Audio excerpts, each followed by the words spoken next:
morning, everybody. How are you? Welcome back to the Spurs Talk Show. I am Sean Butler. There's Bugsy Malone doing the things that she loves. We hope you are too. And also pursuing health and happiness in all of your activities. Please do me a favour, guys. Like you always do, hit the like button for me on the video. The like game has been ridiculously strong this week. I think 4 of the last 5 videos have got over 1,000 likes. Sensational volume. It really helps the channel. Very much appreciate it. Hit the subscribe button as well if you haven't already. 15,000 and nearly 900 people have done that before you. It's free to do, helps the channel grow. If you like what you see, make sure you join the little community that we have. Hit the notification bell and drop a comment. Let me know your thoughts on today's topic. And despite it being Sunday, the day after game day, where I would normally be just doing a game day review, there's actually a little bit of transfer news, views and clues to get involved with as well. And it's an interesting one, if I'm honest. Let's start with it, shall we? Evan Ferguson. Brighton have named their price to Tottenham, and according to the Express, and according to a lot of the aggregators, and then most recently, just now, the Daily Mail, and now it's getting around a few of the other kind of the mainstream, I guess. Tottenham are in decision mode. They are contemplating matching Brighton's asking price, apparently, for £115 million. As I say, I have no idea of the veracity. I'm just reporting what's in the news. But to me, it's an interesting dilemma. On the one hand, why should I care what price we pay? You know, we're not the guys who are crunching the numbers. If it makes sense, it makes sense. If Ange Postecoglou has said he's the guy, and look, at 18 years old, you probably do have a future superstar, but it is a future superstar. On the other hand, when you're thinking about £115 million or 110 plus 5, you are obviously, there's an opportunity cost, and you have to factor that in. If you do that, then that means that there is less money available for anything else, if any money available for anything else. Are we thinking that Tottenham are still going to be able to do this and also bring in a centre back, also have something available in January if an injury happens to a crucial player? Is there value for money in Evan Ferguson at 115 million? And I would probably say no, there isn't, because you're pricing in perfection. He's a very talented player, but he's not done anything to justify that sort of price tag, apart from the fact that he's exploded onto the scene and hasn't looked out of place in Brighton's system, gets into good positions, scored a few goals, and the fact that he's 18. I mean, you're pricing in perfection. If you sign him, here's the numbers, right? If you sign him on a 6-year contract, I think as of the days where Chelsea were signing players on 8-9 year contracts, so they could amortise them over the length of the contract to, circumvent or bend the rules of FFP. Those days are gone. That rule was snuffed out last summer by UEFA. And so you can still sign players on long contracts, but you can only amortise them up to a maximum of 5 years, I believe. So on that basis, if you were to spend it, you could amortise it over a 5-year period, so it's £24 million a year on terms of FFP bookkeeping. But we don't really care about that. We're nowhere near worried about that as far as I'm aware. So it really comes down to just the actual objective financial impact. Is he worth £115 million? Well, at the moment, of course he's not. But is he going to be? Well, you'd hope so if he stays injury free and he continues his progression. He's a very physical guy. He's good with both feet. He's good in the air. He's strong, adaptable, quick-footed, very sharp over short distances. Doesn't have top speed, but you don't always need it, depending on the system you're playing. And he's a very adaptable, interesting player, for sure. But £115 million? Come on. I don't know. I think that this is just another symptom of the dearth of number 9s that are out there, and how desperate every club is to find one. There's other players, we've spoken about this ad nauseum. Dusan Vlahovic, at Juventus. It's not too dissimilar in physicality, in structure, in stature, and in talent to a degree to Evan Ferguson. Just a few more years on the clock. He's not going to cost you that much. But also, I just feel like there's so many teams out there that are looking for the next number 9. So few of them out there that you just create this kind of demand and supply economic system where you get inflated prices to the point of eye-watering levels.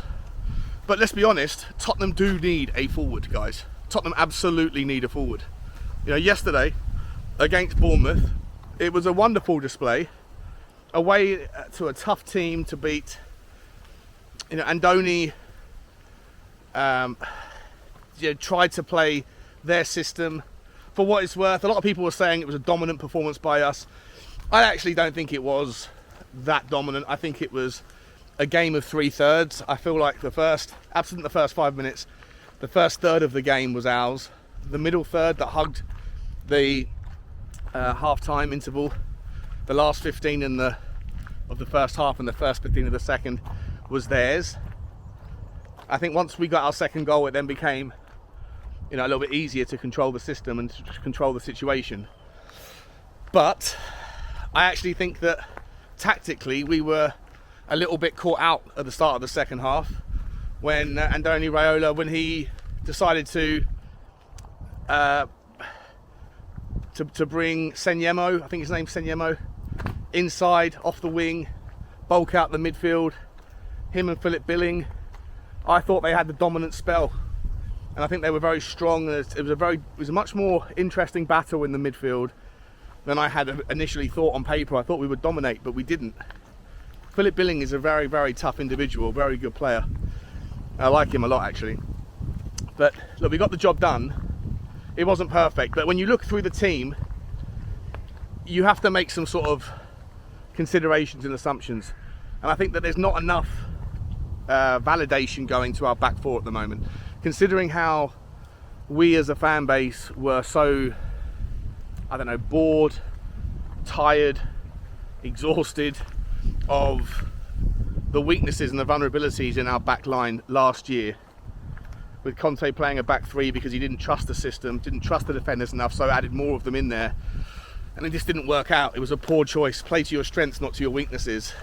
And with a couple of additions and a little bit of time to adapt and learn the new system, to me, Tottenham's defence now looks incredibly sharp, incredibly strong. They trust each other. I was saying this on Saba's show last night. When you've got Romero playing alongside Van der Ven, on the left-hand side, morning guys, you right? On the left-hand side, you've got Destiny Udogie, who, listen, I'm going to be brash here and say it early. I don't think there's another left-back in the Premier League that's potentially as good as him, with maybe the exception of Estupiñán at Brighton. I don't think Luke Shaw has got the same potential or the same strengths. Certainly hasn't got the same gas. I think there's, not much to split between a few others. But I'd say that Destiny Udogie could easily be in the top 3 left backs in the Premier League. You've got him playing with all sorts of confidence and reassured behaviour. So when Van der Ven looks to his left, he's comfortable. When he looks to his right, he's comfortable. And Pedro Porro, I think we've all been put in the mud a little bit about Pedro Porro. I think everybody universally had consensus that we were worried about his ability to defend, especially in a system that inverts the fullbacks and has them playing so much more central on the right than they do on the left. And to me, when you watch the game back for the second time like I did last night, Pedro Porro was extraordinary. Extraordinary. The way he got back, his pace gets him out of trouble. You're always going to give up some space. You're always going to have some opportunities down that side. That's something we have to come to terms with and shake hands with. But the way he can come in the middle and help Bissouma, help Sarr, drive the ball forward, almost like a midfielder, actually acting as a second midfielder, it's fantastic. Our back four is, on form like this, brilliant. They've got the pace, the ability. These guys that have the desire to get on the ball, look forward if there's space, they're not afraid to drive at it. Mickey van der Ven reminds me so much of Vertonghen or Vermeyen, you know, that kind of Central European style. It's a wonderful thing to see.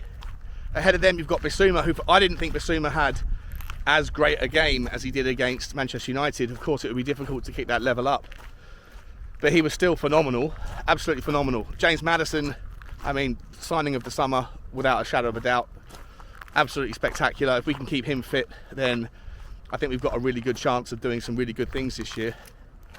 And Pape Sarr, once again, just showing that his all-round game is so developed for someone so young. It's a wonderful thing to see. He's got his long legs, his engine, but his aggression is there, his confidence to move the ball forward.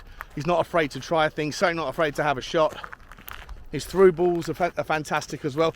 It just seems to work. The only thing where it's not working is obviously in the forward line, and specifically in the 9. And I felt sorry for Richarlison yesterday. In the first half, I gave him the benefit of the doubt. I said I don't think he could have done too much better with what happened with the shot where he pulled it back. I thought it actually was brilliant footwork at first, and then kind of curtailed by some mesmerical defensive work from Christie getting back. I think it was Christie. And I kind of gave him the benefit of the doubt, saying he's working for the team, couldn't have done much different. Let's get off his back a little bit. But then the second half started, and within 5 minutes he'd kind of he dropped the ball naturally 2 or 3 times. His confidence was rocked and you had to take him off. He is, of course, the problem we're trying to solve with conversations around paying £115 million for Evan Ferguson. It's a very expensive problem. It's a huge problem to have to solve at this stage of the window with so few talented players out there that can actually level up without breaking the bank, or without asking Daniel Levy and Joe Lewis, who, you know, should be able to do this anyway, but put their hands in their pocket and have a better appetite for risk. We're not in a problem for FFP.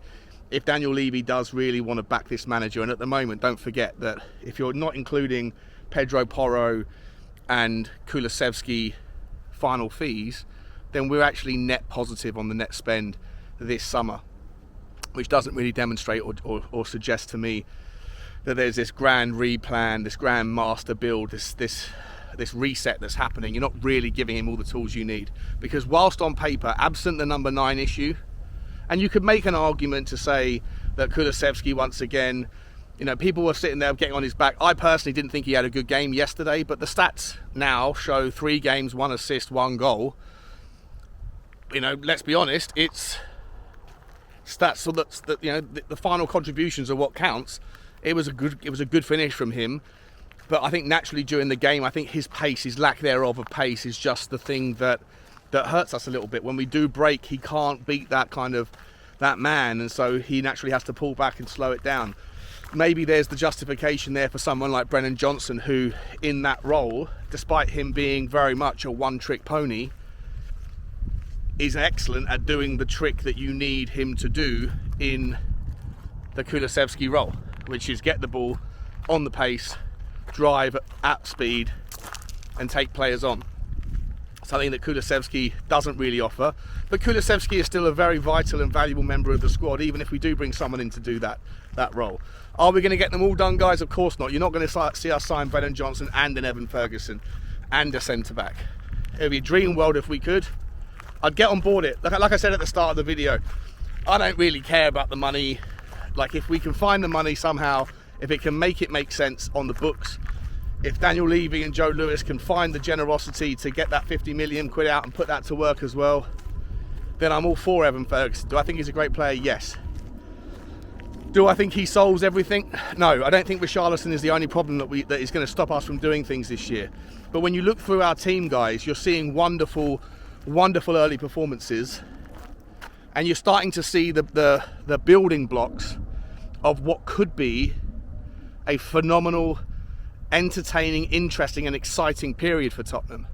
For me though, the issue is this: if you get one injury to any of about 7 players in that first team, then our team strength falls apart. It's like a game of Jenga. If you knock out the wrong block, then the whole thing comes down. If you lose Van der Ven, we're in trouble. If you lose Romero to injury, we are in trouble. If you lose Destiny Udogie, we are in trouble. Pedro Porro and Emerson, maybe there's not such a massive drop down. If you lose Bissouma at this stage, right now, we're in trouble. If you lose Maddison, for sure we're in trouble, because when Lo Celso came on, I was really disappointed. I was excited to see him do something, but he didn't look like he really understood the assignment. Shout out to Pierre Hojbjerg, by the way. I think he came on and did a wonderful job securing that midfield battle for the last sort of 20 minutes of the game. But I hope you take the point that we are one injury away. We are one wrong block on the Jenga push away from the entire thing looking very weak and fragile. And so Rome wasn't built in a day. I don't expect us to be able to go and buy a backup left back of Udogie quality, someone, you know, 2 centre backs and a midfielder and a striker and a winger. Of course it's too late for that. Rome wasn't built in a day. We do need to get a few more players in, 2 or 3 new players if we can in the next 6 days, and we've got 6 days to do it. 6 days. We probably still need to move on about 7 or 8 players in various forms if possible. Manchester United, for what it's worth, are looking at Serge Reguilon because they need someone to come in to cover their left back. They're either going to take him or Marc Cucurella from Chelsea. Nothing else to update you on with regards other players, guys, but you know, to me, the game yesterday was, in summary, a wonderful result. I thought the performance was very, very good for 70% of the game. I think we took our foot off the ball a little bit for periods, a little bit sloppy with some of the things that were going on. But I'm actually going to give most of my enjoyment and my plaudits to the back line, because I thought that they were an absolute rock. And I think everybody was worried about our back line and how we might score a lot of goals under Ange, but we might concede a lot too. We're 2 games with clean sheets. Vicario did everything that was asked of him. Porro and Udogie were spectacular. And Mickey van der Ven and Romero cleaned up absolutely everything that they were asked to do. In fact, shout out to Romero. If you look at the stats, every duel, aerial or ground, every clearance, every tackle, every interception that he was asked to participate in, he won. Statistically, he had a 99% perfect game of what he was asked to do. He only misplaced 1 pass, and it was a long pass. Everything else was complete. I mean, that's the sort of Romero that we should be, you know, excited about. The guy who's focused, and maybe, just maybe, he's enjoying this this new role as a vice captain. A bit more leadership and responsibility on people's shoulders can make the man. To me, guys, super stuff. But like I say, my negatives are based really around the vulnerabilities that we have if injuries occur. And you know they will. They always do. So, over to you, Daniel Levy. Over to you, Joe Lewis. Over to you, Paratici, Gavanini, whoever. Figure it out. 6 days. Massive week. And maybe we can do some things that are well ahead of expectations. And Tottenham are truly back. Like, subscribe and comment, guys. And as always, bye-bye.